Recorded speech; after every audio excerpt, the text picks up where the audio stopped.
She lived a quiet life, the kind of life no one really noticed. Every morning she walked the same path to the bakery where she worked, her steps soft and unhurried. She wore the same faded gray coat, the one she had owned for many years, and carried a small cloth bag with her lunch neatly packed inside. People in town often greeted her politely, but few ever stopped to talk. They saw her as just another face in the crowd, a simple woman living a simple life. She never complained. Her life was peaceful, though lonely at times. She rented a small room above the shop where she worked, with just enough space for a narrow bed, a table, and a small wooden chair. Every night after work, she made herself a cup of tea and looked out the window, watching the streetlights flicker across the cobblestones.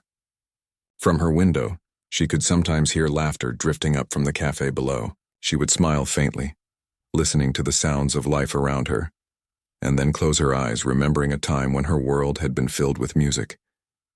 There was a violin case hidden under her bed. It was old now, covered with a thin layer of dust. She hadn't touched it in years.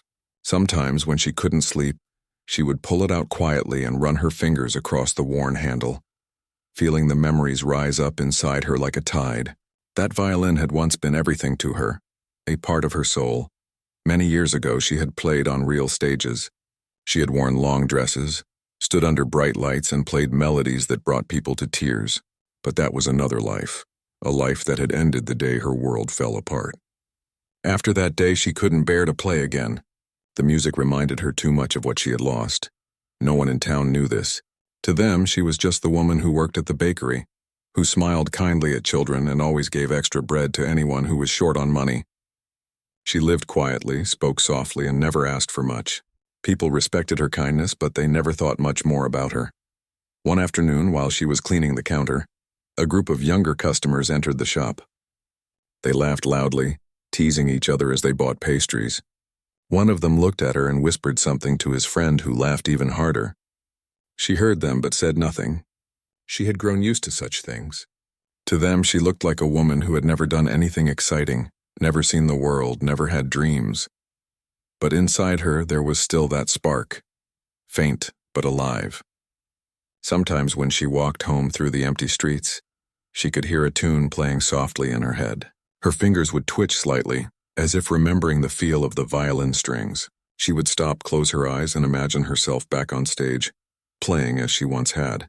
Then she would open her eyes again, sigh, and keep walking. That winter was particularly cold. The bakery was busier than usual, filled with people seeking warmth and fresh bread.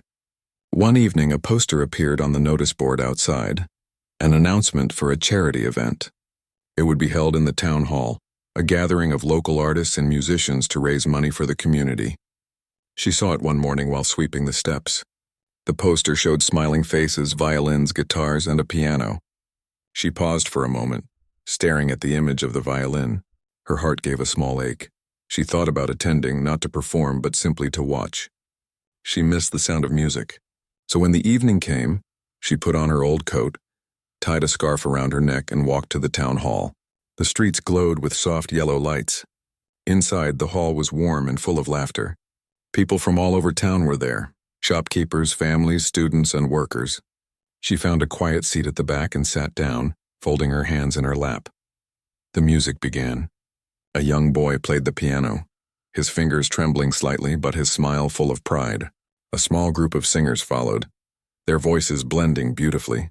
She clapped politely after each performance, enjoying the feeling of being surrounded by music again. For a while, she forgot how quiet her life had become. But then something happened that would change everything.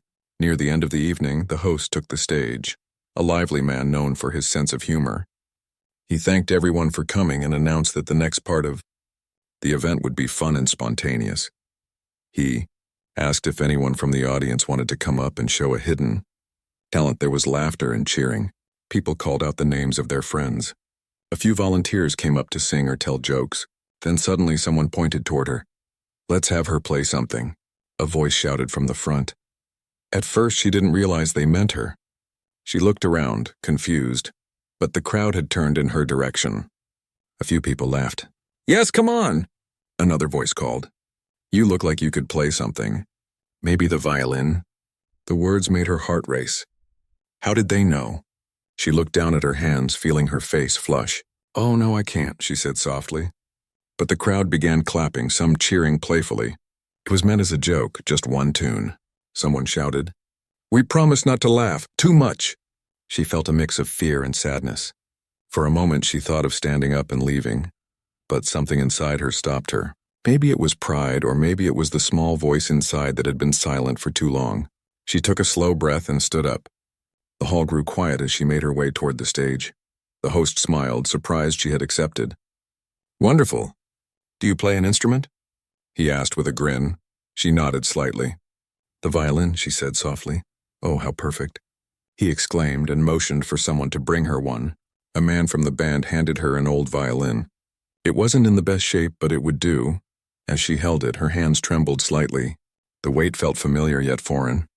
The crowd was still half amused, expecting a few clumsy notes and laughter. She could feel their eyes on her, waiting for her to embarrass herself. But she didn't look at them. She looked down at the violin and gently placed it under her chin. In that moment, the hall went silent. The air felt heavy, filled with unspoken curiosity. She closed her eyes, her fingers resting lightly on the strings. For a heartbeat, she hesitated. Then she drew the bow slowly across the strings, and a single note filled the room. Soft, clear, and full of sorrow.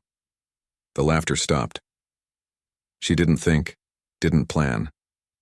The music just came. Her fingers moved as if they remembered every moment from her past life. Each note carried emotion, love, loss, hope. It was as if the years had melted away, and the simple woman standing before them had become someone else entirely. Someone radiant, powerful, alive. When she finally opened her eyes, the room was completely still. The bow trembled in her hand, but the last note lingered in the air, echoing softly. For the first time in years, she felt free. She handed the violin back quietly and turned to leave the stage. The host stood frozen, his mouth slightly open. Then suddenly someone began to clap. Another joined in, and then the entire hall erupted into applause. She smiled faintly, tears filling her eyes. She didn't bow or say anything. She simply nodded, stepped down from the stage, and walked back to her seat. For her, it wasn't about proving anything. It was about remembering who she was, and letting the world see her, even for a brief moment. That night, as she walked home under the pale glow of the streetlights, she felt something she hadn't felt in a long time: peace. The cold air brushed against her face, but her heart was warm. She had faced her fear, her pain, and her past, and in doing so, she had brought her music back to life. When she reached her small room, she sat by the window with her cup of tea, listening to the quiet night.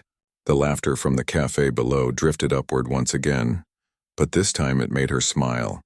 She reached under her bed and pulled out her old violin case. For the first time in years, she opened it without trembling. She looked at the worn wood, the faded strings, and whispered softly, "Welcome back." The music that had once been buried deep inside her heart had found its way home again, and though no one knew her story yet, that single performance would become the beginning of something extraordinary. The next morning, she woke up earlier than usual. Sunlight poured through the thin curtains, landing softly across her small room. She sat on the edge of her bed for a long time, thinking about what had happened the night before. It felt almost like a dream. The crowd, the silence, the sound of the violin echoing through the hall. For years, she had hidden that part of herself, locking it away like an old memory too painful to touch. But now it was awake again. She felt lighter, as if a door inside her had opened. At the bakery, people greeted her differently that day. A few smiled more warmly, some whispered to each other as she passed. One customer said, "I saw you play last night. That was something special." She blushed and simply said thank you.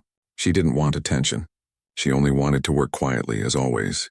But word spread quickly in a small town. By the end of the week, almost everyone had heard the story. Some said she was amazing. Others thought it was exaggerated, that maybe the crowd had just been kind. But one thing was certain. People were talking about her, and for the first time they saw her as more than the woman from the bakery. One afternoon, as she was wiping the counter, a man entered the shop. He was tall and well-dressed, carrying a black coat over his arm. He smiled politely and ordered coffee and a loaf of bread. As she handed it to him, he looked at her carefully. "You were the one who played at the town hall, weren't you?" he asked. She nodded, a bit uneasy. I'm organizing another event next weekend, he said. A bigger one for charity again. We'd be honored if you played there. Her hands froze on the counter. Oh, I don't think I can, she said softly. That was just a moment. I'm not a performer anymore. He smiled kindly. You may not think so, but everyone who heard you disagrees. She shook her head gently. I'm not ready for something like that. I haven't played in years. Then maybe it's time you did, he said, handing her his card. Just think about it. We'd love to have you. After he left, she stood there for a long time, staring at the small white card in her hand. The thought of standing on a stage again both excited and frightened her. That night she sat by the window, turning the card over and over in her fingers. Finally, she placed it on her table and whispered, maybe just one more time. The next few days passed slowly. After work, she began to practice again in her room. At first, the sound was rough, her fingers stiff from years of silence.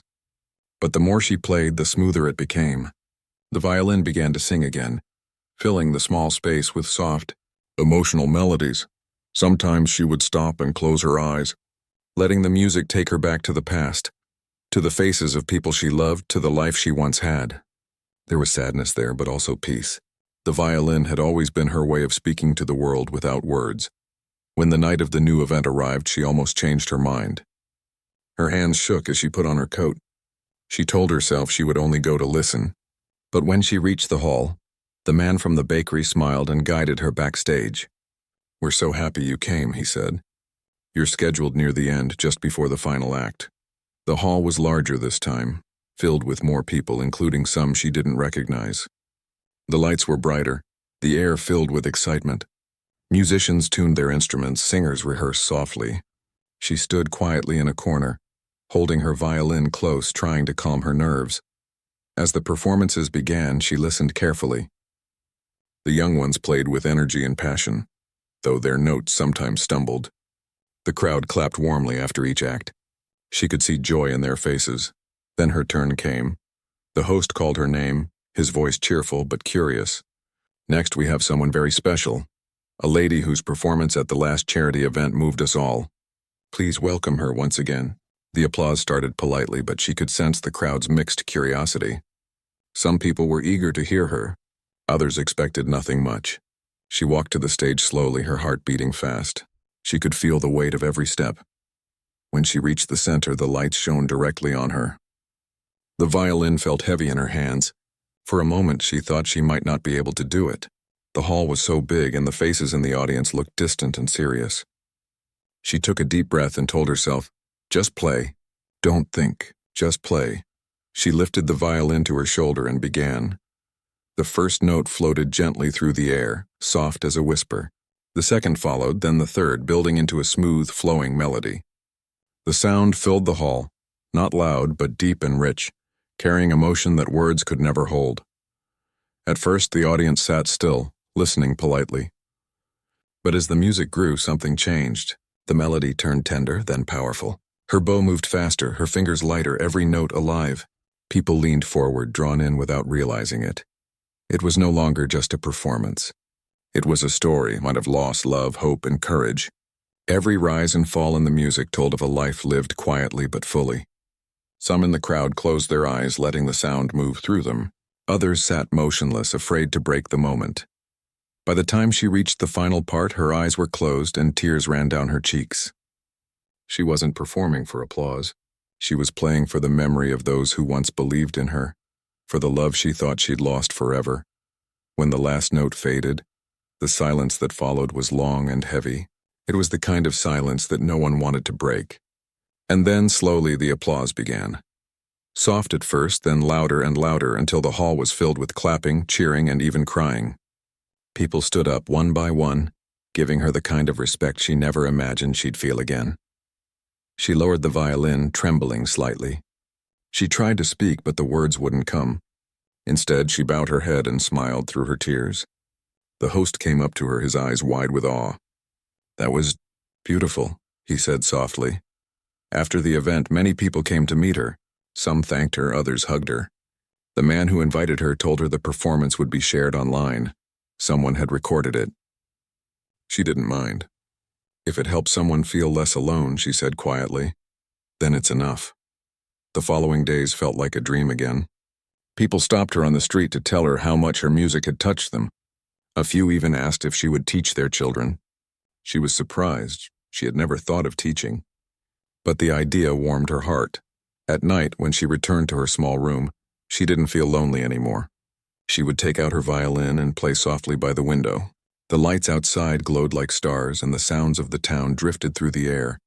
She didn't need fame or recognition. What she wanted most was peace, and now she had found it. Music had given it back to her. But even as things grew brighter for her, she could feel something changing in the air. People were starting to talk more and more about her performance, and not everyone's words were kind. Some said she must have faked it, that she wasn't the one really playing. Others said it was all just sympathy, that people only clapped because they felt sorry for her. She heard the whispers at the bakery, the doubtful looks from a few faces she once thought were kind. At first it didn't bother her, but deep down she wondered why people couldn't simply accept beauty without suspicion. Still, she refused to let the noise steal her peace. She told herself that truth didn't need to shout, it simply needed to be. One evening, as she was closing the bakery, the same man who had first invited her returned. He was smiling again, but there was excitement in his voice. "You won't believe this," he said. "Your performance video, it's gone viral. People everywhere are talking about you. They want to know your story." She froze, unsure what to say. The idea of strangers watching her, judging her, made her nervous. But the man continued. "There's another event coming up. Bigger this time. People from the city are coming. It's your chance to show everyone who you truly are." She looked down, silent. The idea of playing again both thrilled and terrified her. But then she thought of the night at the town hall, of the music flowing freely through her soul. She looked up, smiled faintly, and said, "All right, I'll play." As she locked the shop and walked home that night, the wind blew gently through the streets. She held her violin close, feeling its familiar weight. Somewhere deep inside, she knew this next performance would change everything, not just for her, but for everyone who thought they already knew her story. The day of the next performance came faster than she expected. The whole town seemed to be talking about it. Posters were everywhere and on walls, street corners, and shop windows. Some had her picture from the last event, taken when she was standing on stage with her violin in hand. Underneath it were the words, "The miracle violinist returns." She felt uneasy seeing it. She didn't like the attention. To her, music wasn't a performance. It was a prayer, a conversation with something deep inside. But she couldn't back out now. She had agreed, and part of her wanted to face the world again. Not for pride, but to remind herself that what was once broken could still be made whole. The event was being held in a large city theater this time. It was far bigger than the small town hall where she had played before. The building stood tall with bright lights and banners waving in the wind. As she arrived that evening, she saw a crowd already gathered outside. People taking pictures, talking excitedly, waiting for the doors to open. She held her violin case tightly as she stepped inside. Everything felt different, grand, polished, and busy. There were cameras, microphones, and people rushing around with headsets. She felt small among them, like a quiet shadow moving through a storm of noise. The organizer greeted her warmly, offering a smile and a cup of tea. "It's good to see you again," he said. "Tonight will be special. You've touched so many hearts already." She nodded politely, though her hands trembled slightly. "I hope I can play well," she said softly. "You will," he assured her. "Just do what you always do." Backstage, she found a quiet corner where she could sit alone. She opened her violin case and gently lifted the instrument. The wood glowed softly under the light, its surface worn but beautiful. She checked the strings, tightened the bow, and closed her eyes. Her heart was beating faster now, but she let the sound of distant chatter fade away. All she wanted to hear was silence, the kind of silence that comes just before the first note. When the show began, she watched from behind the curtain. The performers before her were young, full of energy, their songs bright and cheerful. The audience clapped loudly after each act. Yet as her turn drew closer, she could feel a weight pressing against her chest. Finally, the host stepped onto the stage and spoke into the microphone. "Ladies and gentlemen," he said, his voice echoing through the hall, "tonight we have someone whose story has touched people across the country. Her music has reminded us all that beauty can come from even the quietest corners of life. Please welcome our very own miracle violinist. Applause filled the hall as she walked onto the stage. The lights were so bright she could barely see the audience, only the soft glow of faces beyond the darkness. She could feel hundreds of eyes on her, curious, expectant, waiting. She stood still for a moment, breathing slowly. The violin felt warm against her skin. She lifted it to her shoulder, held the bow, and closed her eyes. The first note rose gently, trembling in the air like a whisper. Then came another, smoother, fuller. The melody began to take shape, calm and haunting at first, then growing stronger with each passing measure. The sound filled the hall, reaching every corner. At first, people listened quietly, but soon the atmosphere changed. The music wasn't just notes anymore. It was emotion itself. It carried sadness, love, and something deeper, something that words could never describe. She played as if time had stopped. Her eyes remained closed, her body swaying slightly with each note. Her fingers moved effortlessly, guided by years of memory and pain turned into grace. The violin sang like a living voice, rising and falling with feeling. The audience sat frozen, no longer whispering or shifting in their seats. The only sound was the soft hum of the violin, wrapping around them like a spell. Some people leaned forward, others clasped their hands together. Even the host backstage stood still, his eyes wet with emotion. She didn't play from memory or sheet music. Every sound came from her heart. She was telling her story without saying a single word, the story of loss, silence, and rediscovery. Each phrase was like a confession, each pause like a breath. As she played, images flashed through her mind. The faces of people she had loved and lost, the quiet years of loneliness, the dusty violin under her bed, and the laughter of those who once doubted her. She didn't play to prove them wrong. She played to set herself free. The music grew stronger, brighter, as if sunlight was breaking through clouds. It soared higher, carrying hope and strength. Then slowly it softened again, fading into something fragile and beautiful. When she reached the final note, she held it for a long moment, letting it echo, and then it was gone, just silence. For a few seconds, the hall remained completely still. You could hear the faint sound of the violin bow settling back to rest. Then came a single clap, then another. And then suddenly the entire hall erupted in applause, loud, heartfelt, unstoppable. People stood up, cheering, crying, clapping until their hands hurt. Some shouted her name. Others just stood there, staring, unable to believe what they had heard. She lowered her violin, her eyes glistening with tears. The sound of the crowd washed over her like a wave, but she didn't feel pride, only deep gratitude. She bowed her head and smiled softly, whispering a quiet thank you that no one could hear. The host came up to her, his voice trembling. "That was beyond words," he said into the microphone. "I think everyone here tonight has felt something unforgettable." She nodded gently, still holding her violin. She didn't try to speak. The music had already said everything she wanted to say. After the show, people surrounded her backstage, musicians, journalists, and even strangers who had been moved by her performance. They asked questions, offered praise, and wanted to know her story. But she spoke little. She only said that music had been her friend when life had gone quiet, and that anyone with a heart could play if they truly listened to themselves. Later that night, she walked outside alone. The city lights shimmered in the distance and the cool air brushed against her face. She carried her violin close to her chest, her heart still echoing with the sound of the music she had played. She found a quiet bench near a fountain and sat down. Across the street, a small group of people were watching the video of her performance on their phones. She could hear the faint sound of her violin coming from the screen. It felt strange, to be both there and not there, to be a simple woman in a quiet street, and at the same time a name on everyone's lips. For a long moment, she sat there listening to the sound of her own music drifting back to her. A soft smile touched her lips. The next morning, the newspapers carried her picture. Headlines called her the hidden maestro and the violin angel. Videos of her performance spread across the internet, reaching millions of people. Some called it the most emotional performance they had ever seen. At first, she didn't know how to react. She wasn't used to cameras or attention. She only wanted peace. But as letters and messages began arriving, from people thanking her, sharing their own stories of pain and hope, she realized something. Her music had done more than move a crowd. It had reminded people that beauty could still be found in quiet hearts and forgotten dreams, in the simple courage to begin again. Still, there were some who didn't understand.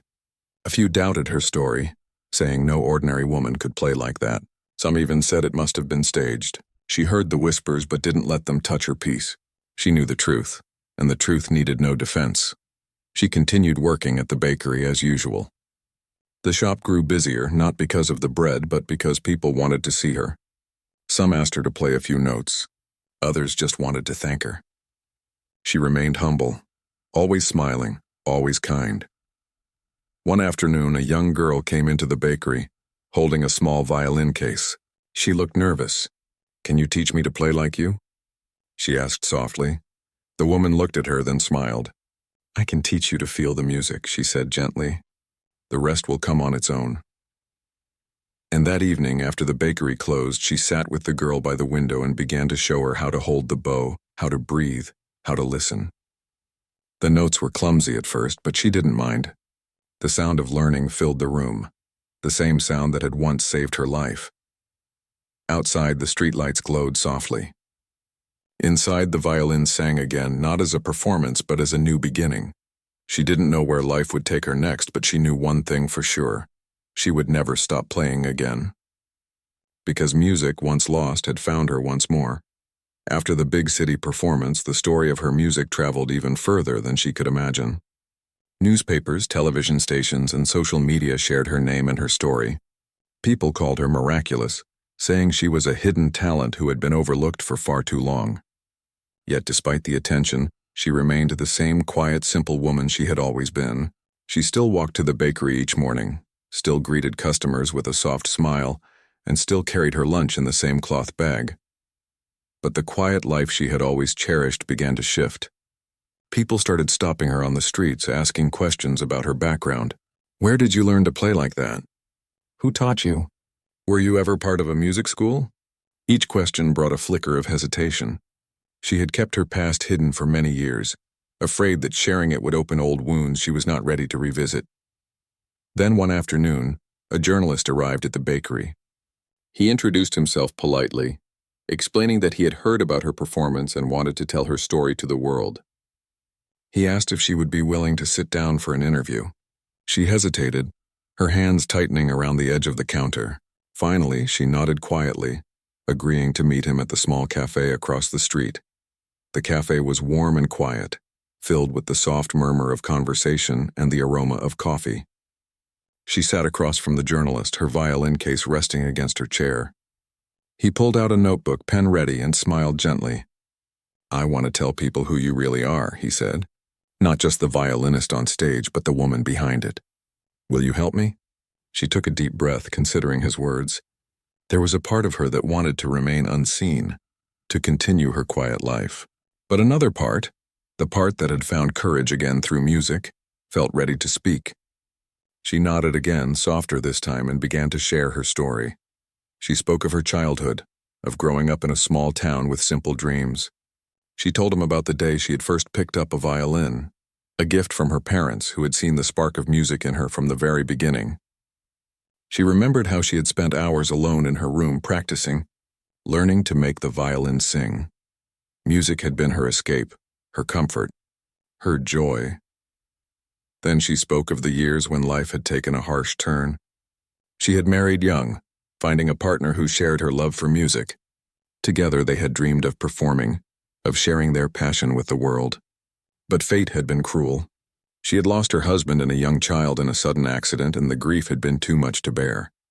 The violin that had once been her companion became a reminder of everything she had lost. She had put it away and tried to live a life that was ordinary, safe and quiet. The journalist listened in silence, his eyes wide with understanding.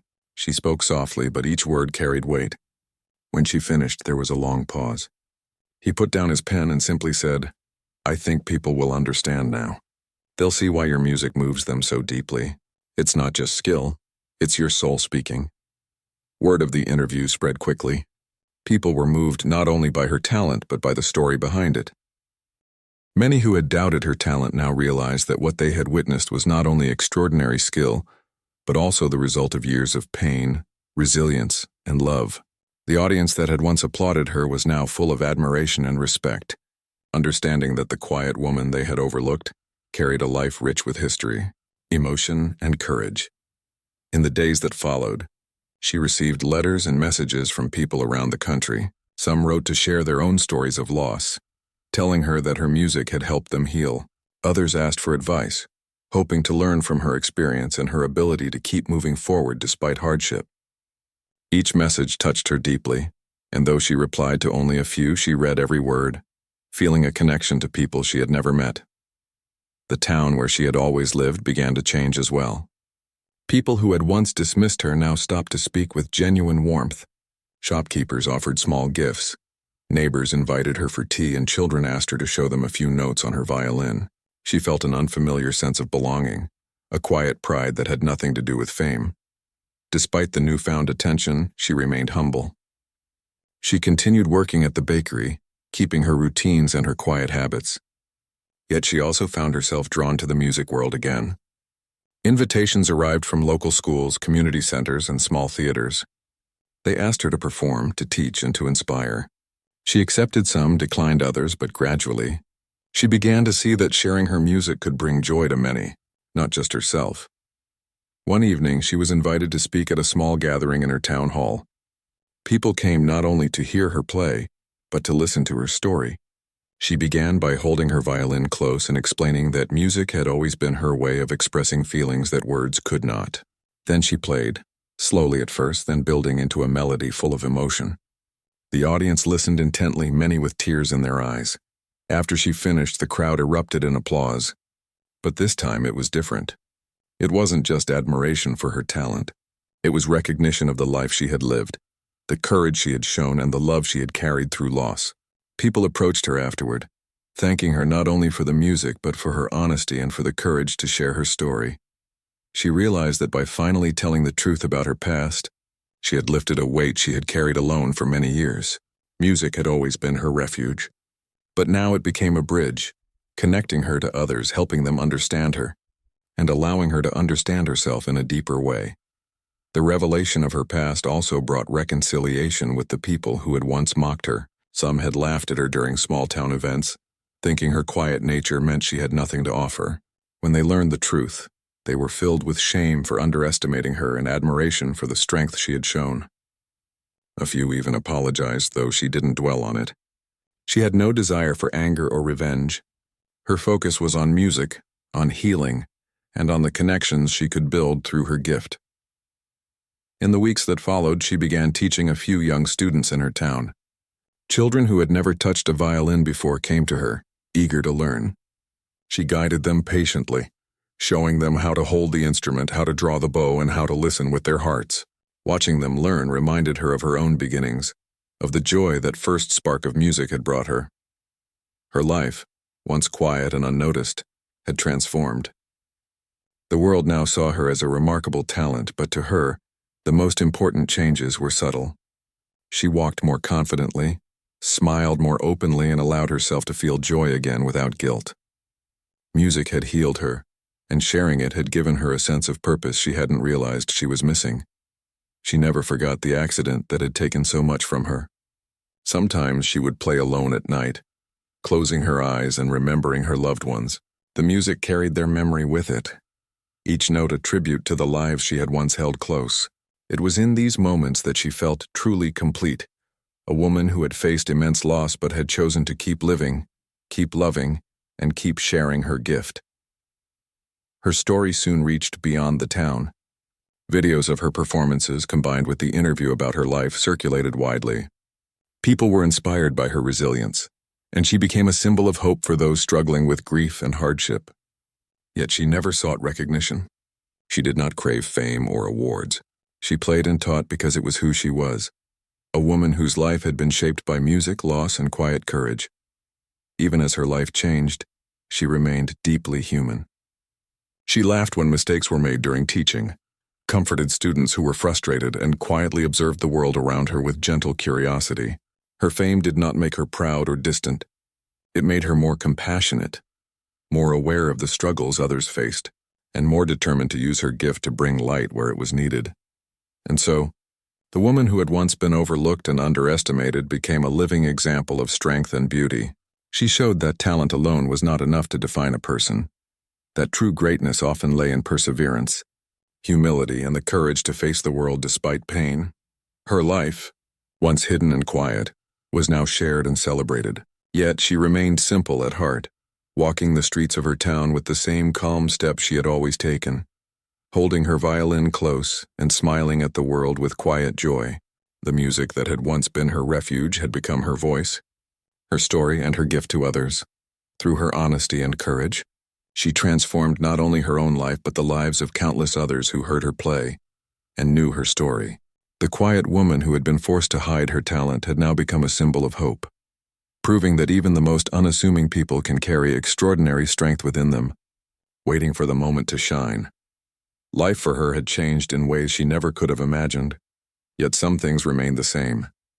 She still walked to the bakery each morning, carrying her small cloth bag with her lunch, still greeted neighbors with a soft smile, and still cherished quiet moments alone in her small room above the shop. But now, the world had begun to notice her in ways it never had before. People stopped her on the streets, not just to compliment her playing, but to share stories of how her music had touched their lives. The fame that had followed her performances was something she handled gently. She did not seek it, did not let it define her. She accepted invitations to perform here and there, mostly small, intimate gatherings where people could feel the music in their hearts, not just hear it with their ears. To her, that was what mattered most: connection, emotion, honesty. One chilly morning, she received a letter in the mail. It was from a school in a nearby city, asking if she could come and teach the students for a week. They had seen her performances online and wanted her to inspire the children, many of whom had never experienced live music before. She looked at the letter carefully, feeling a quiet excitement. Teaching had been something she had only recently considered, and the idea of sharing her love of music in a structured way both thrilled and intimidated her. She decided to go. The school was bright and lively, filled with children of all ages. When she arrived, she was greeted by the principal and the music teacher, both smiling warmly. The students were curious and shy at first, whispering to each other about the famous violinist who had come to teach them. She smiled and encouraged them to gather around, asking simple questions about their favorite instruments and songs. Her first lesson was slow, careful, and full of patience. She showed the students how to hold a bow properly, how to place their fingers on the strings, and how to listen carefully to the sound they created. Some struggled, their fingers stiff or clumsy, while others learned quickly, eyes bright with curiosity. She did not judge, only guided. Every mistake was met with encouragement. Every small success celebrated with a gentle nod or a soft smile. By the end of the first day, the children were already beginning to understand the joy that music could bring. She watched them play simple notes, feeling a warmth rise in her chest. She remembered herself at their age, sitting alone with her violin, dreaming of the melodies she would one day create. Teaching them brought her memories alive in a way she hadn't expected. Over the next few days, the lessons continued. She began to see her students change as well. Their confidence grew, their smiles became wider, and the way they listened to each other and to music deepened. One little girl, who had been shy and withdrawn, began to play a small melody with courage and pride. The other students clapped for her, and she beamed, her eyes shining. The woman felt a tear slip down her cheek, not of sadness, but of joy. She had helped someone find their own voice, just as she had found hers again. News of her teaching spread quickly, and soon more schools invited her to visit. She traveled quietly, never seeking attention, only wanting to bring music and inspiration to children who might otherwise never experience it. Along the way, she met many people who had been touched by her performances. Some were struggling with grief, some with loneliness, and others simply seeking hope. She listened to their stories, sometimes playing a soft melody to comfort them, sometimes just sitting in silence, sharing the warmth of presence. Despite all the invitations and attention, she never forgot the small town where she had lived quietly all her life. She returned often, walking the familiar streets, visiting the bakery, and greeting neighbors who had once overlooked her. She realized that her journey had not changed her roots. It had only allowed her to grow from them. The town embraced her now, proud not only of her talent but of her humility and kindness. One afternoon, she received an unexpected visitor. A young boy no older than 12 stood nervously at the bakery door, holding a small worn violin case. "I want to learn," he said softly, his eyes wide. "Can you teach me?" She knelt down to his level and smiled gently. "Of course," she said. "We will start slowly, but I promise if you listen carefully, you will make beautiful music." They began to meet each week, practicing together in the quiet evenings after the bakery closed. The boy struggled at first, his small hands barely reaching the strings. But she guided him patiently, showing him how to feel the music, not just play it. Slowly, he began to improve, and with each note, he seemed to gain confidence, not just in music but in himself. Watching him reminded her of her own beginnings, the first time she had held a violin, the first notes that had made her heart soar. It also reminded her of the long years she had spent away from music, of the pain that had once held her back. She realized how far she had come and how much she had grown. Teaching him brought her joy and fulfillment beyond anything she had imagined. The community began to notice the change in the children she taught. Their confidence, creativity, and love for music spread through schools and homes. Parents expressed gratitude, and soon more students joined her small lessons. She became not only a musician but a mentor, a quiet force of inspiration in people's lives. Despite all this, she remained humble. She never sought recognition, awards, or praise. She played for the joy of music, for the comfort it could bring, and for the children who were learning to find their own voices. She had learned that the true power of her talent was not in applause, but in its ability to touch hearts and inspire courage. One evening, after teaching a small group of children, she walked home through the quiet streets of her town. The sun had just set, and the sky glowed with soft shades of pink and orange. She carried her violin close, feeling its familiar weight. She paused at a small bridge overlooking the river, listening to the gentle flow of water. For a moment, she closed her eyes and thought about her journey, the years of loss and grief, the quiet life she had lived, the fear and hesitation she had faced when the world asked her to perform again. She realized that all of it had led her to this moment. Her pain had shaped her. Her courage had freed her, and her music had become a bridge to others. The thought made her smile. She understood now that her life was no longer just her own. Every note she played, every student she taught, every person she touched with her music was part of a larger story, a story of resilience, hope, and the quiet power of a humble heart. In the weeks that followed, she continued to play, teach, and inspire. People came from far and wide to hear her, not to see a famous musician, but to experience the warmth and honesty of her music. She played in schools, small concert halls, and community centers, always with the same care, patience, and love. One night, after a long day of teaching, she returned to her small room above the bakery. She set down her violin and opened the window. The town below was quiet, with the soft glow of streetlights and the distant murmur of life. She leaned back on her chair, feeling the warmth of accomplishment mixed with peaceful solitude.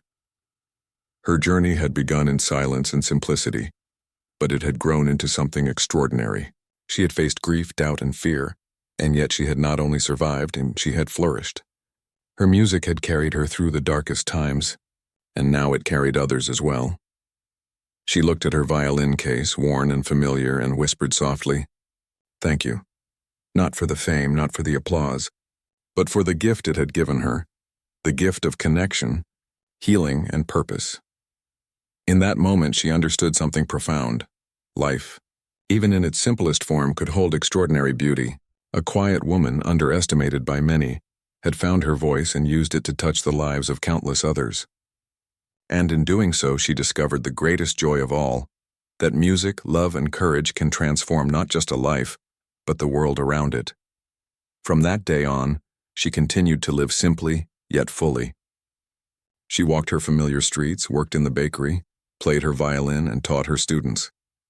And though the world now knew her story, she remained humble, kind, and deeply human. A woman whose quiet heart had carried the power to inspire generations, proving that sometimes the most extraordinary people are those who appear most ordinary. And so, her story became more than a tale of talent discovered. It became a lesson in resilience, hope, and the quiet courage that lies within every heart, waiting for its moment to shine.